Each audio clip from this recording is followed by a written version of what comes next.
Изолицу.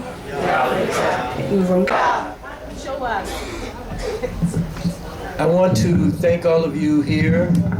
I want to thank the organizations that I've been working with over the last weeks. It's been an honor. It's been an honor working with my president here, my chair, working my other chair here, and working with the NNLC youth. They are the future.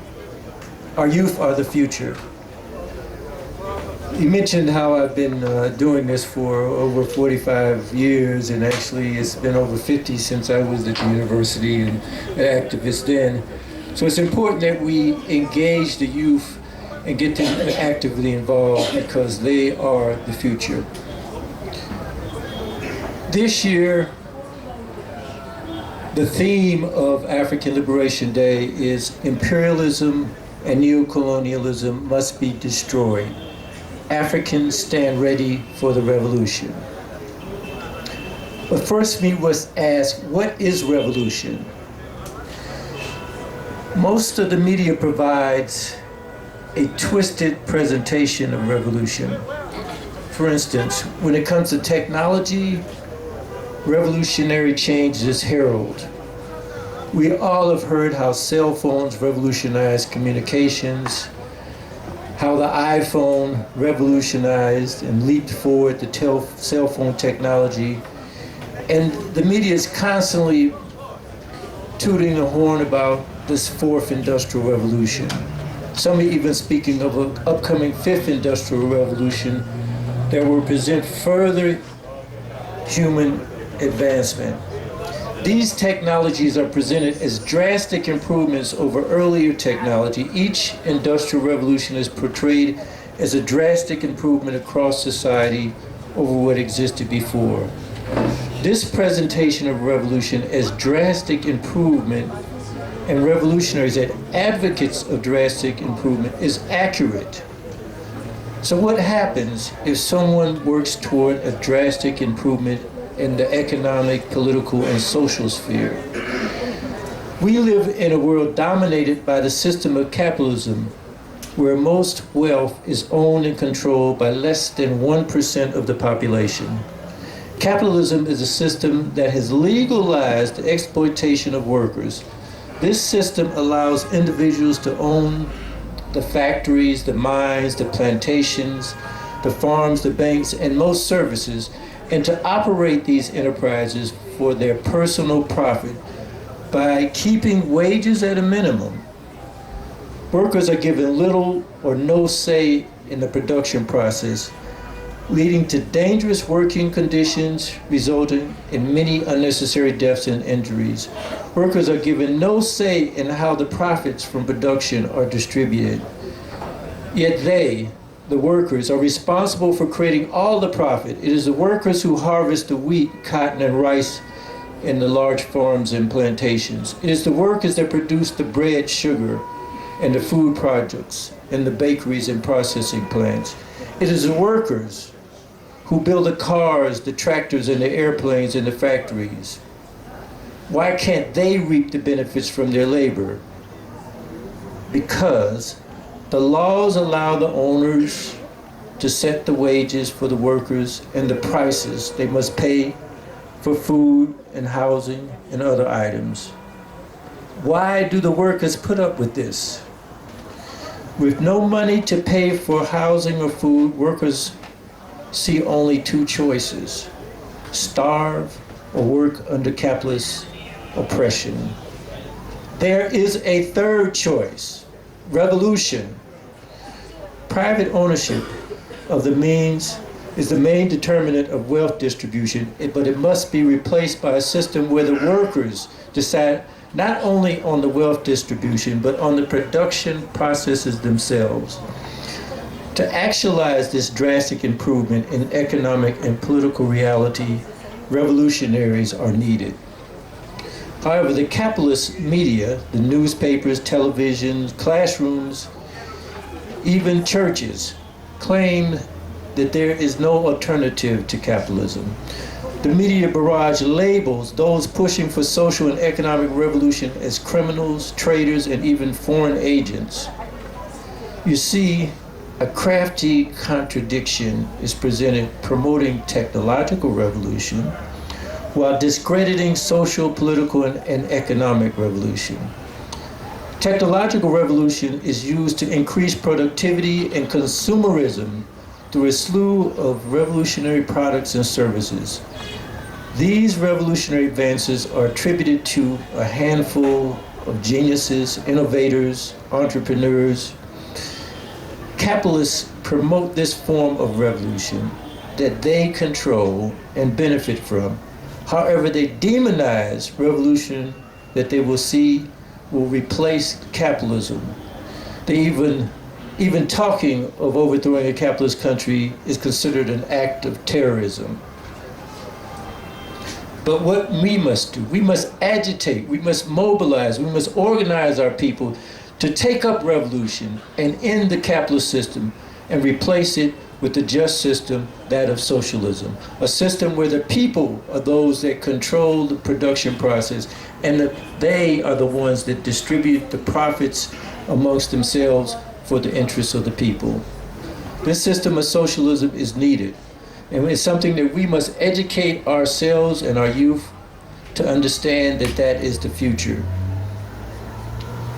People must be aware of the nature of their suffering. We must provide evidence of the ills of capitalism and its contradictions, and we must provide this to our people on a daily basis. For instance, soon after moving up the richest persons of the planet list from number 3 to number 2, Jeff Bezos, who owns and controls Amazon, paid $500 million to have the world's largest yacht built, 417 feet long. While making this record personal wealth from Amazon, he's planning to lay off 20,000 workers, 20,000 workers, so they can maintain this kind of wealth. The wealthiest person in the world, Elon Musk, who, as you know, got his initial monies through his parents living here under apartheid South Africa. He bought Twitter for $44 million and immediately laid off thousands of workers.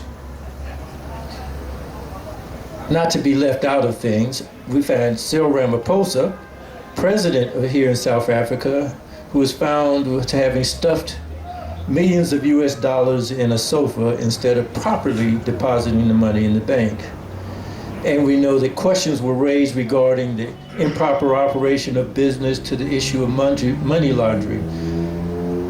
But the real question is, how can the president of South Africa justify millions in wealth he has acquired in the past 20 years, while millions still live in communities without proper toilets? So you can go right down the road from Pala Pala and find that people don't have proper toilets, but yet he can sit there on their farm and breed cattle that he sells for millions. Why? Because under the rules of capitalism, the actions of Bezos, Musk, and Ramaphosa are all legal. But the question we must raise, are they ethical? No. By any standards of ethics, their actions are criminal. And this is the very nature of capitalism. It's the highest level of organized crime. All of Africans live under the yoke of neocolonialism. But what is neocolonialism? This new colonialism is where the former colonies have political independence. We can vote, and in most cases even select between multiple political parties. However, the real power lies with the capitalists and the economics. The economics of our countries are controlled by multinational corporations, monopoly banking empires, international finance structures such as the IMF and the World Bank, and if political leaders don't cooperate, they bring in intelligence agents that instigate coups, such as the case of what was thrown in terms of the coup against Nkrumah in Ghana and Lumumba in the Congo. Or they bring in foreign military that can destroy a whole country, as in the case of Libya. Let us examine some of the instances of imperialism and neocolonialism. One of the longest standing instances of how imperialism has been insidious is the blockade and sanctions that have been placed on Cuba since their independence. Many people aren't aware that this blockading of Cuba is such that they don't allow ships to land anywhere in the Americas and then go to Cuba. So this places a serious economic constraint on any country trying to trade with Cuba. We see right here in terms of our neighbor what has happened in terms of Zimbabwe, the sanctions in Zimbabwe since the land reclamation. This is a clear example of neocolonialism. We see here in South Africa a glaring example of neocolonialism when the U.S. ambassador announces that he has intelligence information that a Russian ship landed on our shores and was loaded up with arms from South Africa. He has intelligence. Does that mean he's operating an intelligence network in our country? He's admitting this? This is blatantly what we see when we're talking about neocolonialism. And immediately what happens is all of a sudden the business community gets jittery. And not only that, he has the audacity to then claim that, well, under these conditions, I don't know if South Africa is going to remain under GOA, a vile threat to our sovereignty. This is neocolonialism. But there are other cases of neocolonialism in the past. We see, and we know well of the bombing of Libya, but how many can recall that in the Sudan under the Clinton administration, that he claimed that they were making weapons, chemical weapons, and he bombed the largest pharmaceutical plant in that whole area, not just in the Sudan. This was the largest pharmaceutical plant in this northern part of sub-Saharan Africa. People were killed, but there were no reparations made after they found out that there were no chemical weapons there. But these are the kinds of acts of neocolonialism that are enacted on Africa, and we have little recourse because we're divided into 55 different states and territories. So this is one of the reasons it's necessary for us to call for a unification of Africa. Everyone should be angry about the abuse of wealth and power that we see capitalism imposing directly through their economic maneuvers and indirectly through the types of things with their intelligence agents and their coups and their military. However, this agitation must lead to action. The All-African People's Revolutionary Party is sending clear message about the exploitative nature of capitalism. We want you to be mad, but not frustrated. There is a clear solution to end exploitation. To end exploitation, we must organize the masses to bring an end to imperialism, neocolonialism, and capitalism itself. This message is part of a broader African Liberation Day process that is global in terms of its mobilizing efforts. He mentioned earlier the different African Liberation Day activities that are taking place. So we realize mobilizing is not enough. We must organize. This was one of the things that Kwame Ture was noted for. He was always shouting, organize, organize, organize, in terms of many of the speeches he gave. And he always talked about join an organization. If you can't find an organization that you're satisfied with, start your own organization. Revolutionary political parties are the highest forms of organization. And we see the election coming up, and we have two of our brother-sister organizations, ZAPU and PAC, that are going to be very active in this process. I know that my brothers from ZAPU are actively getting signatures in their Steve Biko campaign. And if you haven't signed, please sign. This is important for all of us.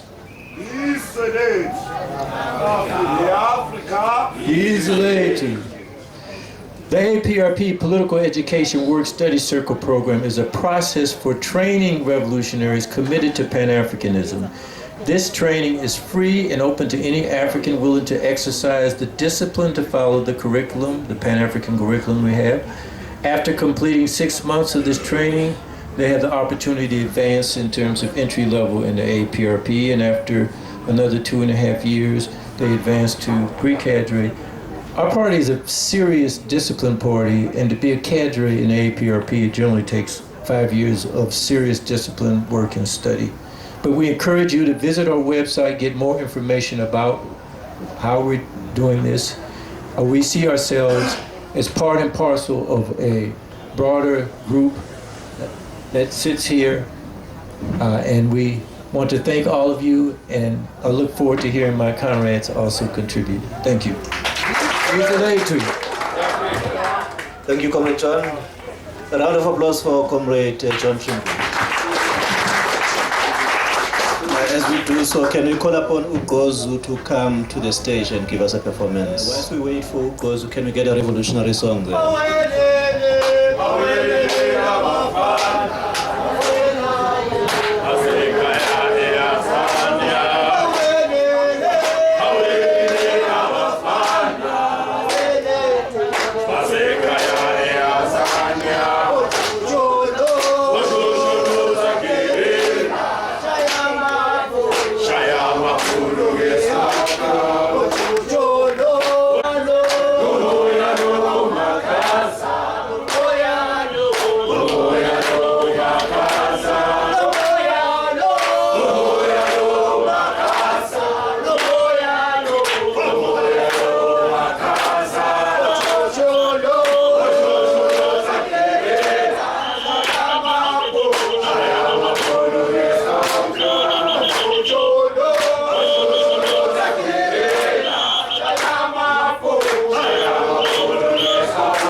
Comrades, I do realize that those who are not ready for us, can we call on Zingi Zangos to come and give us a performance? Are they here? Zingi Zangos, are you here?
Okay, so we are almost at the end of our program. I'm going to be calling upon the national chairperson of the Pan-Africanist Congress of Azania to come and introduce to us the deputy president of the Pan-Africanist Congress of Azania, Comrade Victor Sangala.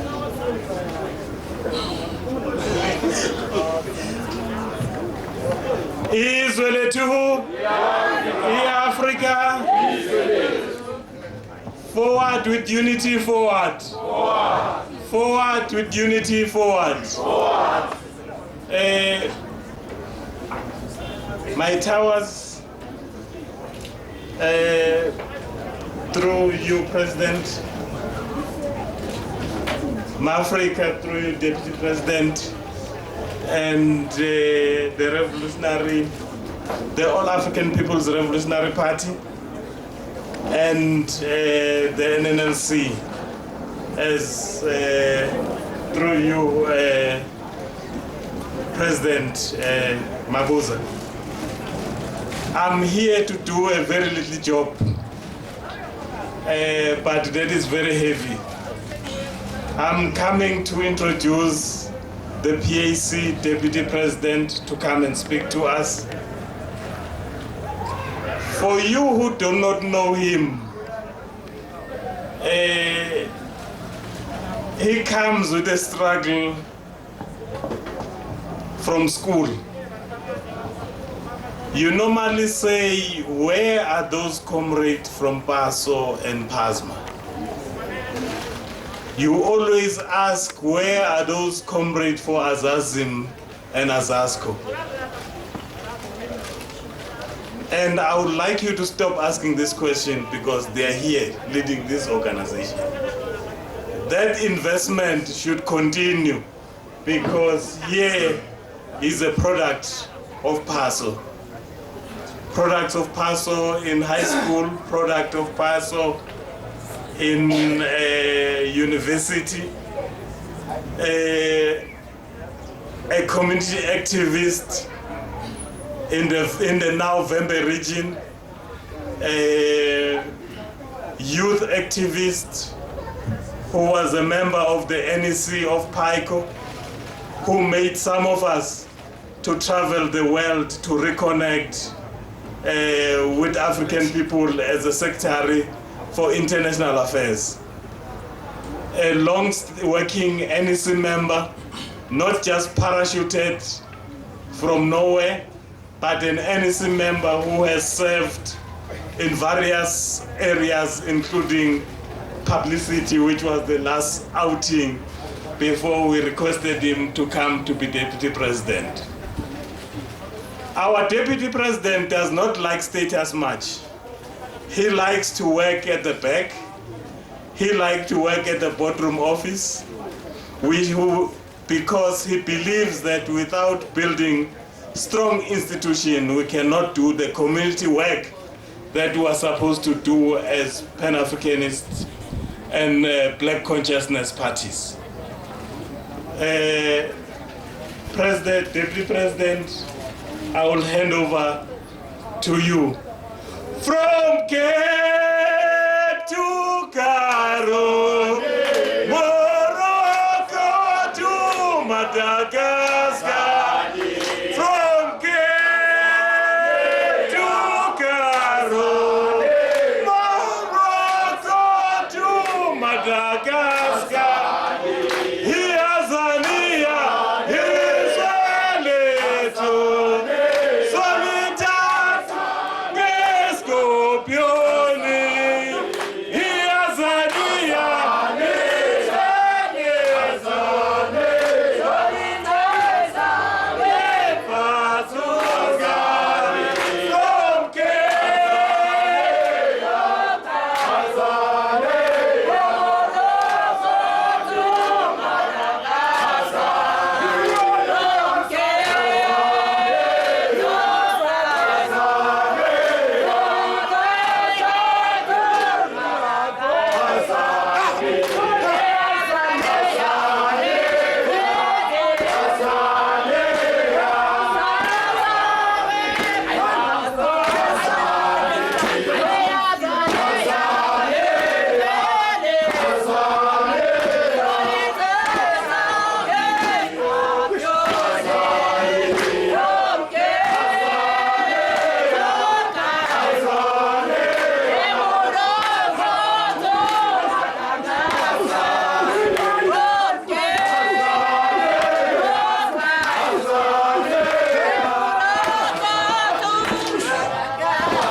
Africa.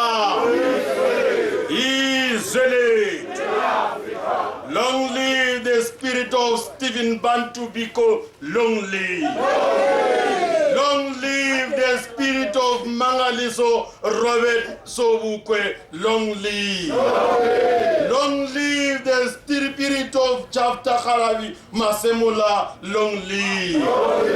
Long live the spirit of Zephaniah Mutupeng. Long live. Easily. Inkululeko. The president of Azanian People's Liberation Army, the president of the NLLC Youth League, the representative from the APRP, Mr. Trembla, I salute you. Members of the Azanian People's Organization in presence here, we salute you. Members of the mighty Pan-Africanist Congress of Azania, we salute you. Senate. I actually do not know whether to celebrate or to cry, because today we are supposed to be reminded of the mission unaccomplished. Our forefathers had a mission to liberate Africa. But today we are still crying about Arabs who do not want to be Africans, who are in Africa, who are still colonizing other states of Africa. And we still are worried that they are not part of us. Why should we form Arabs to be Africans? We can't force them. If they do not want to be Africans, then Morocco must be liberated. Because our major challenge as Africans is to renege from the commitments our forefathers, the founding father of the Pan-Africanist Congress of Azania, once declared that Africa will not equivocate. Africa will not relent. And yet today, we want to force Morocco to be Africans. If those Arabs don't want to be Africans, it is upon African people to liberate Morocco. It is not only Morocco that is not liberated. We are chanting slogans about Azania.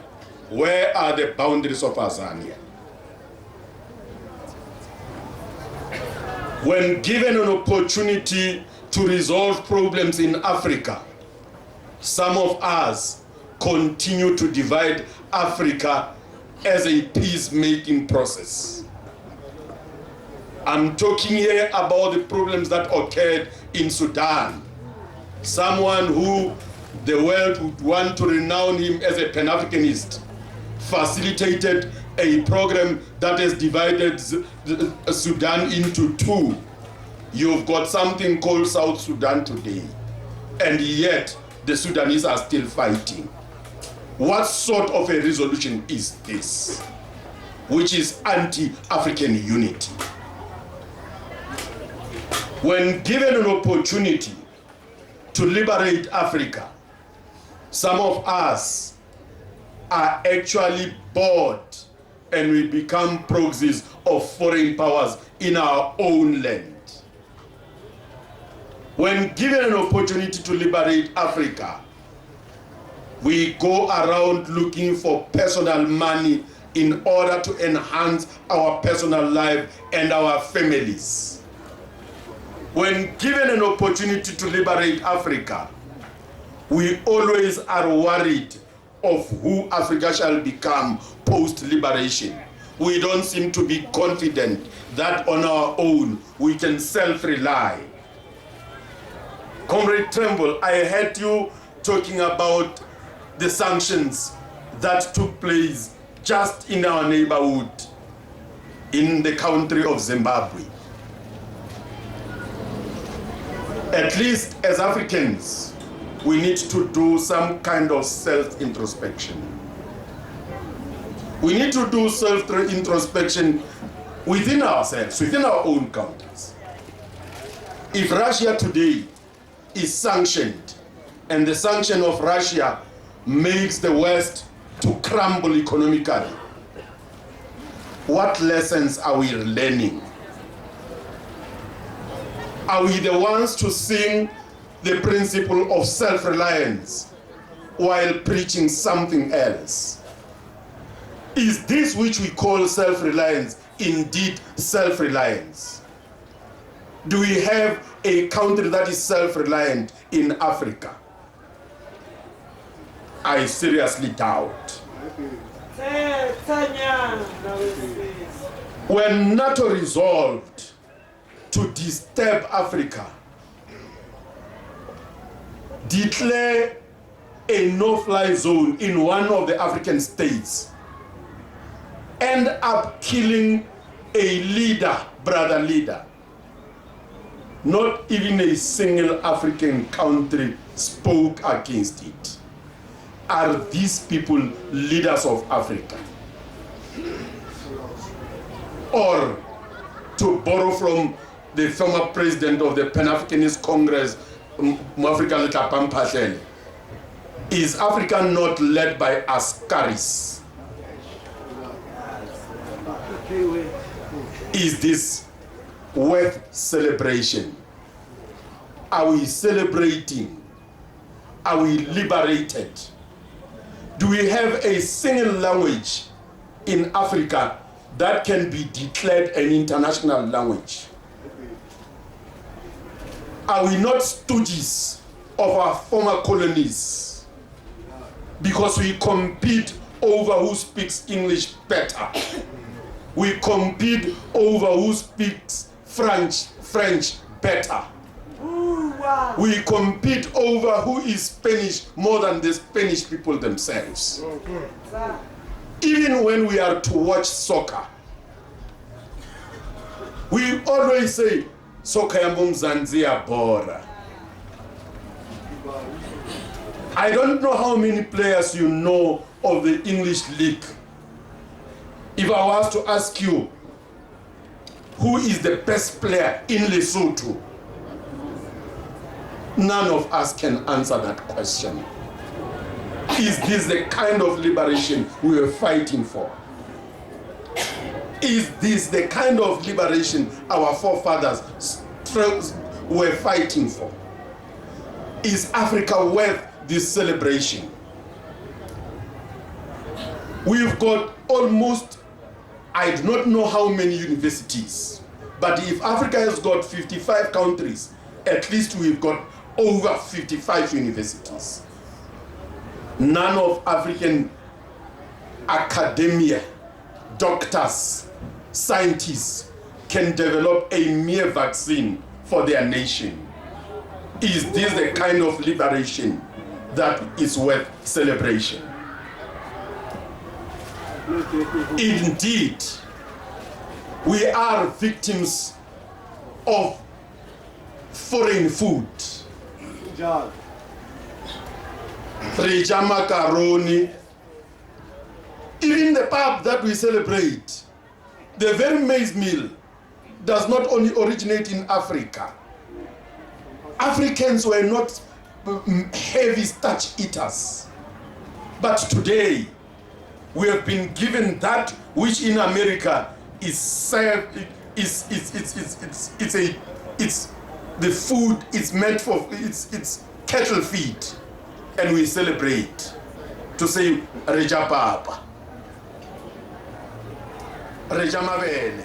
Who is an African in the midst of the world? Where are we going? When we are told a country that is abundant with coal should not use its coal to generate its own energy. Who is an African?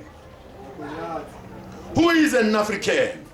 When the Kingdom of Britain apologizes for atrocities of colonialism, still wearing crowns and medals and the gold from colonial countries. Who is an African?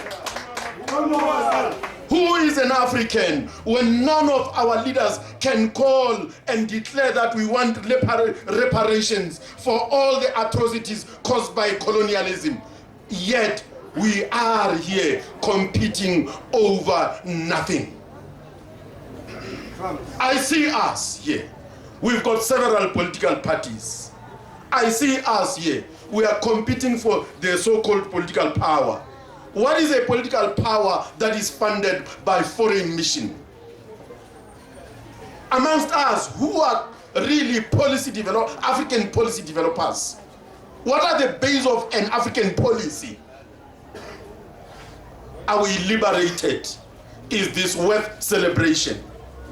Are we just not reminding ourselves of some cultural dents we had in the past? Is Africa free? No. Are we on the journey to liberate Africa? Or are we part of a process that will degenerate Africa's liberation agenda such that our kids tomorrow will not even be able to speak our own languages? Are we not contributing into the perpetual oppression of African people? Who are we as Africans? And how revolutionary are we as revolutionary parties?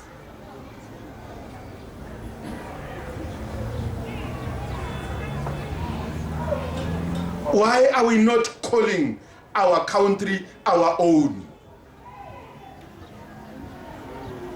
This is Azania. But where are the boundaries of Azania? We do not know. Why do we have a country within Azania and still we call ourselves Azania when we are told by foreign mission that there's a country within a country?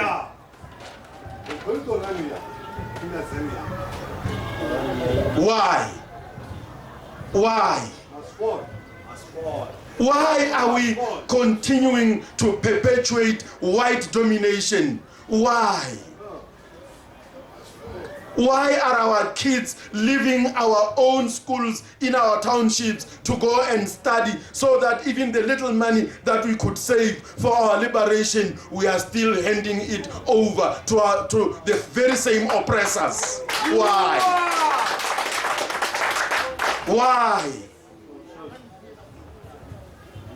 Why do our academics leave our people and go and stay next to our oppressors and claim to have been advanced? What sort of an advancement does not benefit the people who helped you to bring you up, who have nurtured your upbringing, the people who modeled your life? What sort of development is that?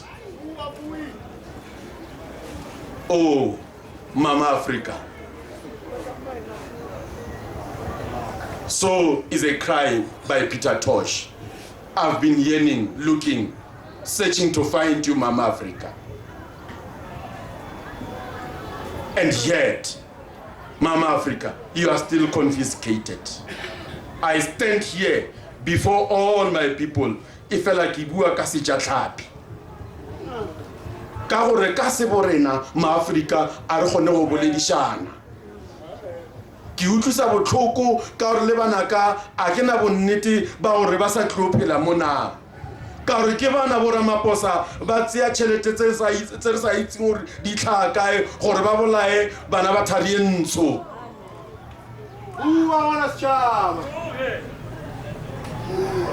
Ke re o reng Mnangagwa ka gore ke mo lefatshe la Zimbabwe le tletse ka di-minerale e fela gore na di felela kae a re tsebe. It is a shame that African people are still facing the very kind of life that we are living. We are living on handouts. We are not even workers. We are still slaves in our own countries. Ndate Tremble, we have not reached the stage wherein African people can say to themselves they are workers because they earn no salary. They are given slavery wage. Their kids are told to learn how to work for the colonial master. We are stooges. We inherited political systems that does not respond to our own challenges, and we are proud of them. We speak of a constitution that does not recognize our being as a people, and yet we celebrate it. We celebrate African Union that is not funded by Africans themselves, and we claim it is a process of uniting Africa. We've got people who are 70 years old who are planning for Africa's Agenda 2063, and yet most of them will be dead. I'm not saying they should not plan for future, but in the process, they are engaged in a process of hiding the truth from our people. Africa o mathateng, Africa o botlhokong, nna re sa tlolela gore o bofolloga. A re tsebe gore na re o fenyaneng mara ntwa e re sa tlo e hlabana. Re sa tlo e hlabana, re sa tlolwa, ga re tlo ema. Re ya pele re re Africa re tlo go lokolla. Africa shall not equivocate, and Africa will not relent.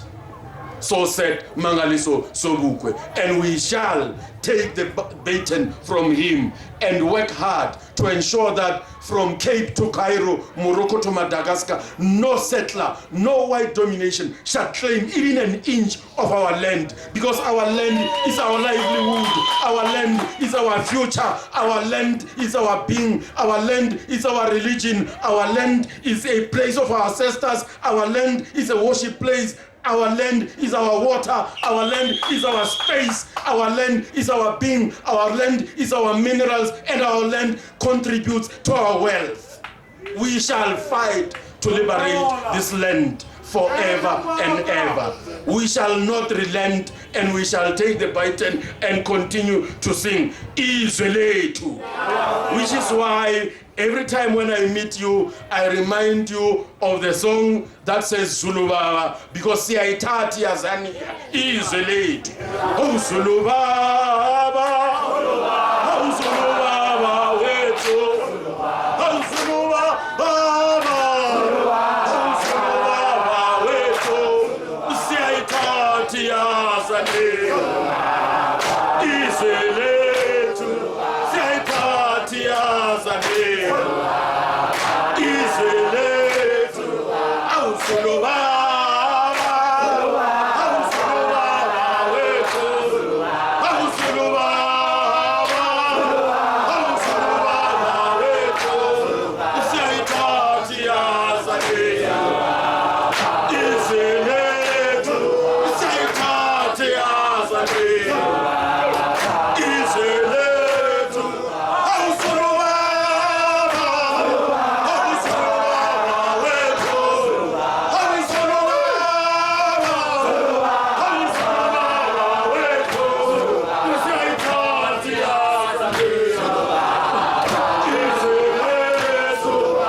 Africa.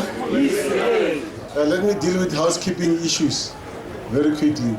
Africa, we know you came here, some of you rose up very early to make it for the planned march, and we've been here ever since the program has been rolling out throughout the day. I just want to thank you for your patience, your commitment, for being with us in the program up to now.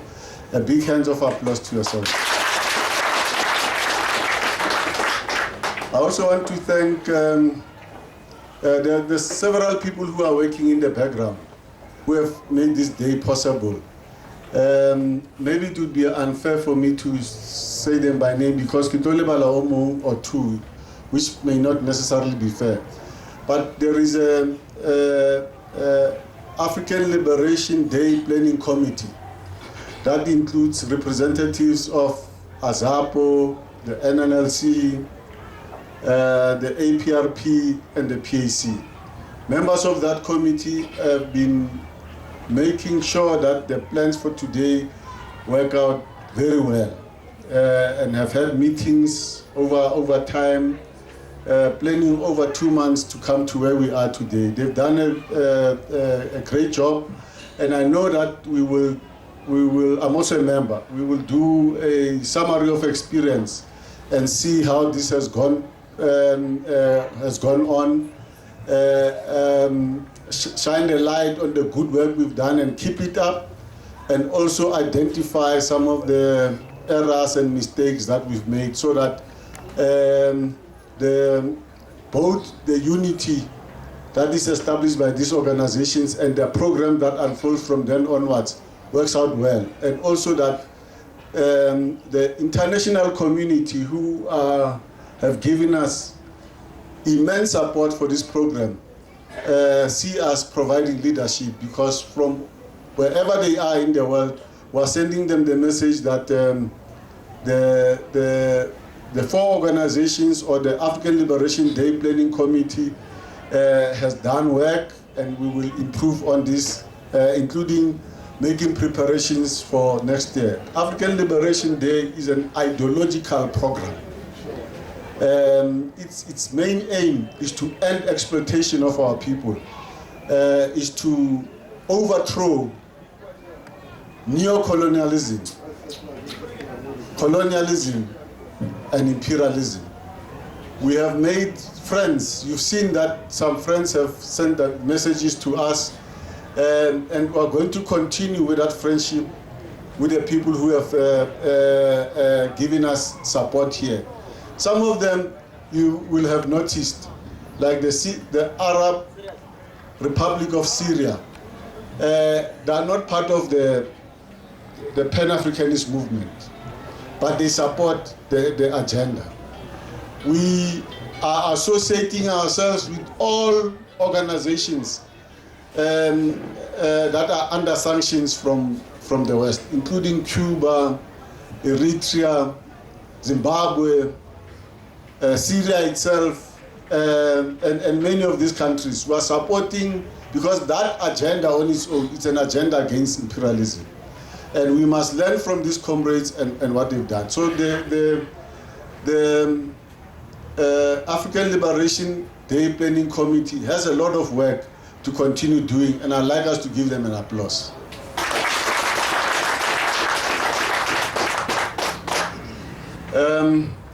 There's also another dimension. We would like African Liberation Day to be African Liberation and other programs of this Azanian Front to be known by ordinary people.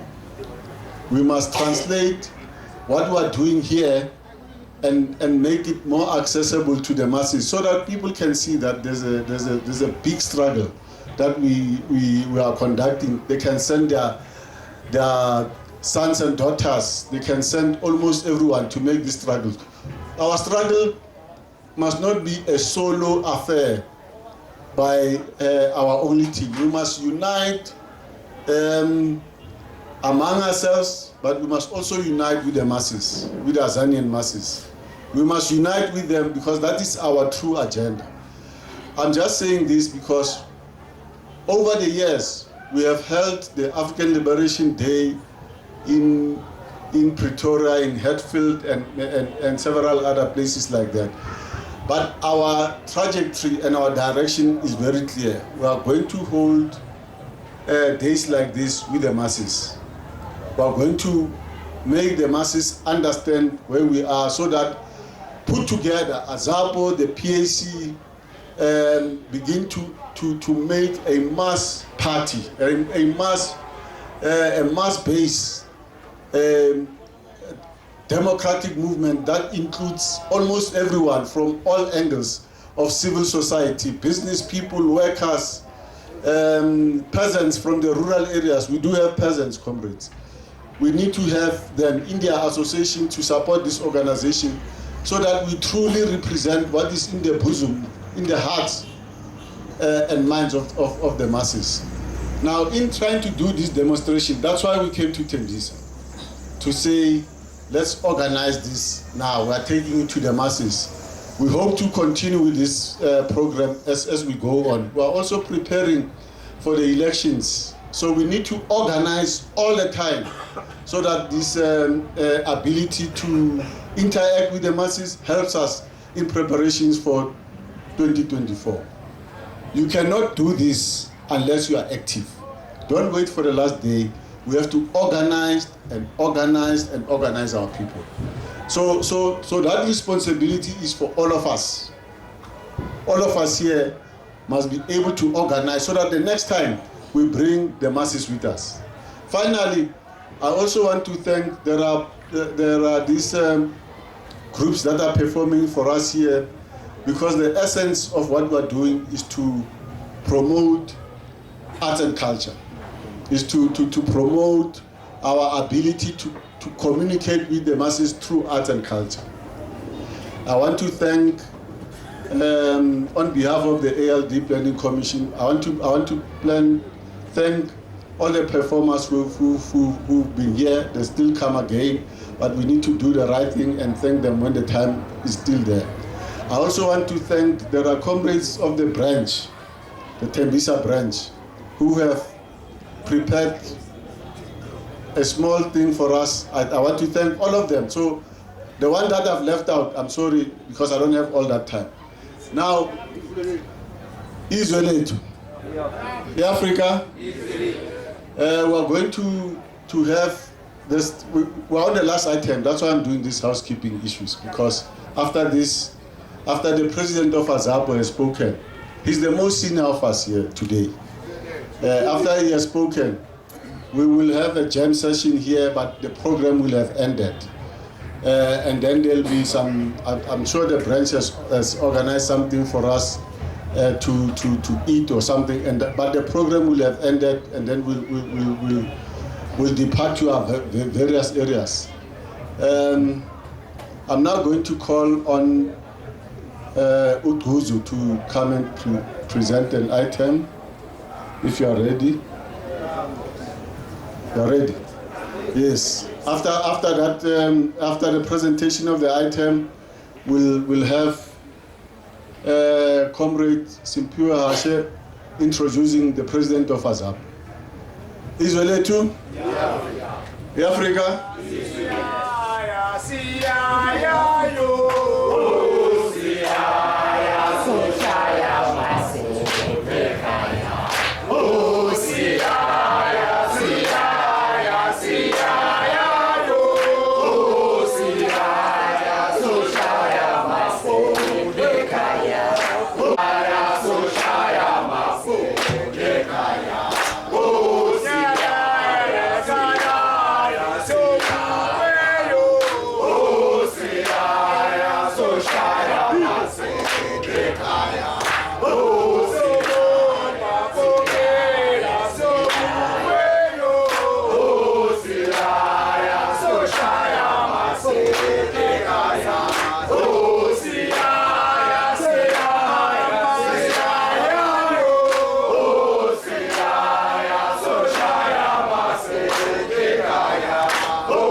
The other members are not here, so I'm going to sing Live for Africa. I'm going to represent Ugozi Cortez. Give a thought to Africa, neath the burning sun. There are hosts of weary hearts waiting to be won. Many lies have tossed away. It's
of Jesus,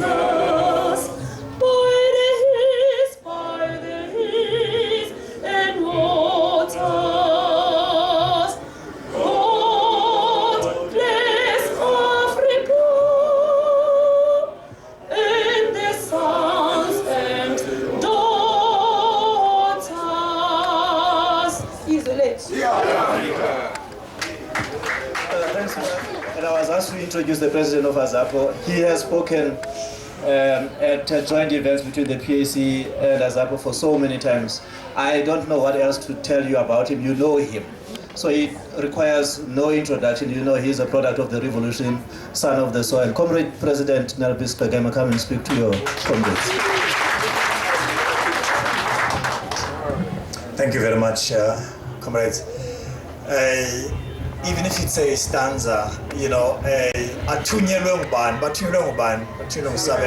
if it's a stanza,